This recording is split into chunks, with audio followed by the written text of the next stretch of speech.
há pouco tempo, Deus ele me deu uma experiência. Eu tive a oportunidade de conversar com uma pessoa que se dizia ateu, uma pessoa que deixou de acreditar em Deus, né? Então, Deus me deu a oportunidade de conversar com ela alguns minutos antes do meu último embarque na plataforma, né? E eu conversando com essa pessoa começou a falar comigo que não acreditava em Deus, né? Eu tinha informado a ela que eu era cristão, ela não acreditava em Deus, e as piores decepções da vida dela, segundo ela, foi com Jesus. Ela se decepcionou muito com Jesus. E naquela oportunidade ali eu perguntei para ela qual foi a decepção que ela teve com Jesus, né, que trouxe tanta mágoa no coração dela.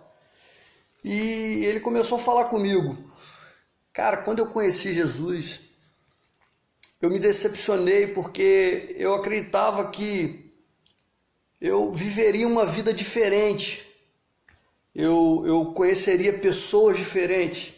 Quando eu conheci Jesus, eu me decepcionei porque, na verdade, eu conheci pessoas que se diziam servos de Jesus, mas, na verdade, só olhavam para suas próprias necessidades, não se preocupavam com o próximo.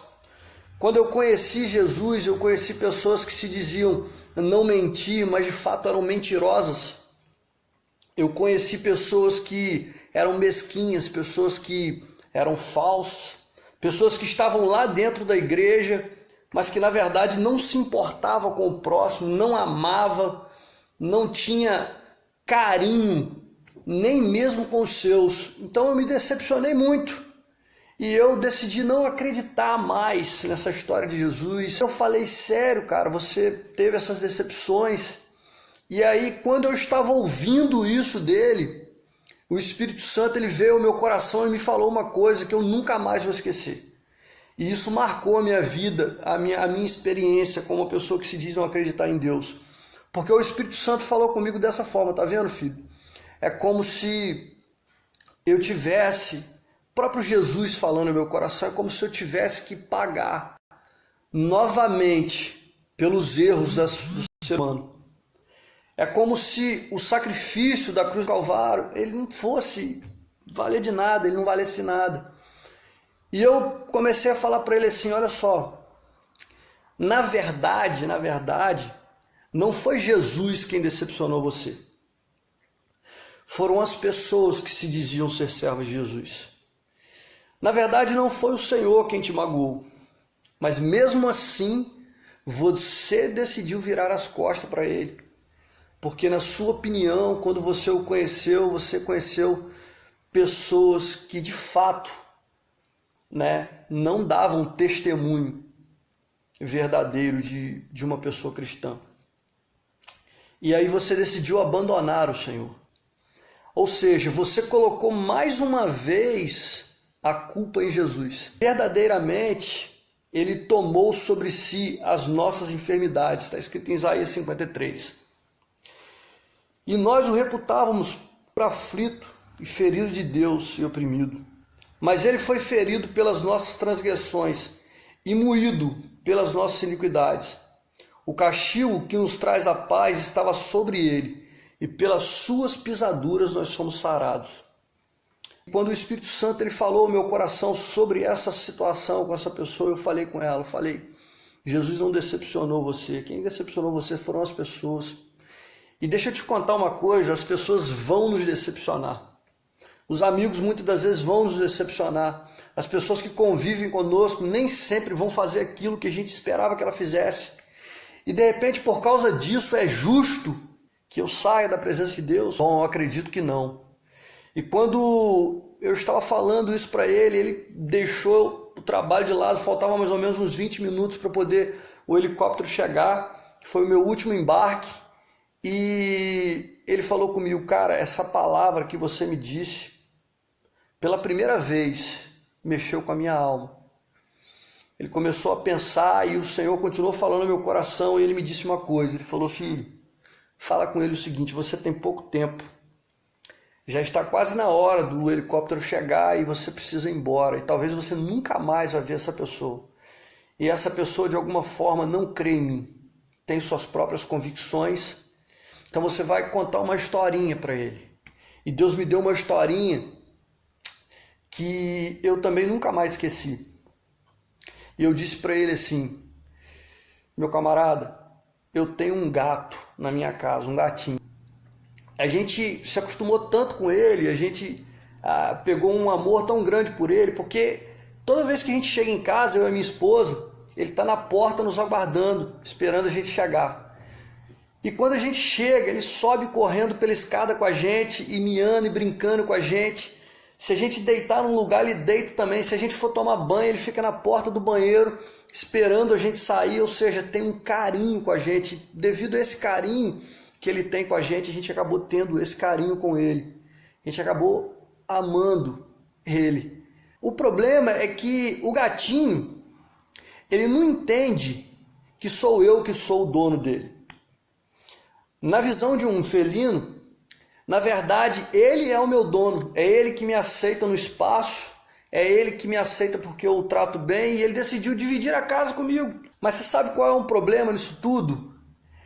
É que se ele de alguma forma for um gato rebelde, se ele de alguma forma, com todas as convicções que ele tem, com tudo aquilo que ele entende, né, de que é ele que manda, mesmo não sendo, se ele for um gato rebelde, ou de repente se ele começar a fazer algo dentro da casa que eu não gosto, ou minha esposa não gosta, se não tiver jeito de ensiná-lo, vai passar o tempo e a gente vai se desapegando dele, né? E por mais que ele pense que a casa é dele, pode chegar um momento da gente de repente não querer tê-lo mais.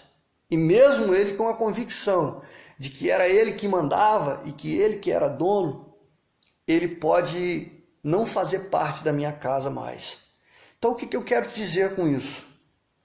Que mesmo que de repente você se diz aí ateu, não acredita em Deus, deixa eu te dizer uma coisa. Se você estiver certo daquilo que você acredita, palmas para você. Agora, se você estiver sendo como um gatinho rebelde, que tem as suas próprias convicções de que é ele que manda, de que é ele que sabe, de que é ele que entende, é da forma dele, é do jeito dele, pode ser que um dia não dê tempo de você reconhecer esse Deus. E pode ser que pela sua rebeldia você fique fora da casinha, mesmo acreditando que você estava certo, mesmo entendendo que você tinha suas razões para não crer em Deus ou para não crer na Bíblia.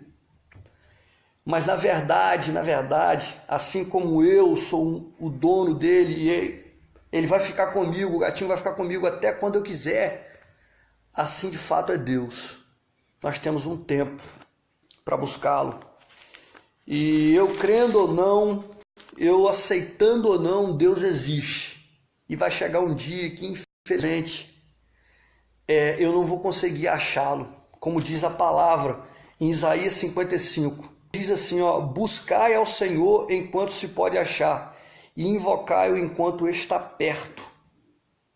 Deixe o ímpio o seu caminho e o homem maligno os seus pensamentos, e se converta ao Senhor, que se compadecerá dele.